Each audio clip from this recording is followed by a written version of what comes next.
71 Broadway Street, c'est la toute nouvelle adresse, provisoire certes, mais nouvelle adresse de Dominique Strauss-Kahn. L'appartement appartient à la société de sécurité et chargée de sa surveillance. Julia Delage, vous êtes une des envoyées spéciales de BFM TV et vous vous trouvez devant l'immeuble en question. Est-ce que c'est oui ou non encore l'effervescence à l'heure qu'il est ?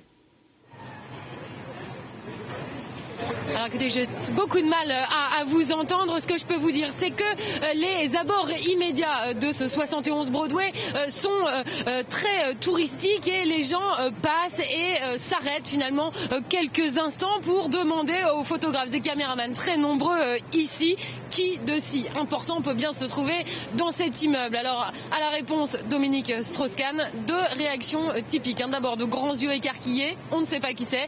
Sinon aussi des yeux levés au ciel. Tout ça pour ça, disait une jeune femme qui passait par là. Même les journalistes présents ici commencent à trouver le temps un peu long, d'autant qu'on n'est pas sûr à 100% que l'ancien patron du FMI se trouve bien dans cet immeuble. Alors certes, ce bâtiment appartient bien à la société chargée par le juge d'assurer la surveillance de DSK, mais justement, cette entreprise est passée maître dans l'art de brouiller les pistes. Hier, les journalistes d'ailleurs ont fait plusieurs adresses avant d'arriver ici.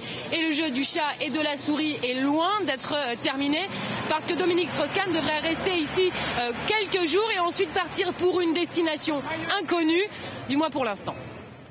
On a bien compris, pas certain que Dominique Strauss-Kahn soit effectivement dans cet appartement. Julia Delage en direct de New York, du 71 Broadway avec Philippe Vignon.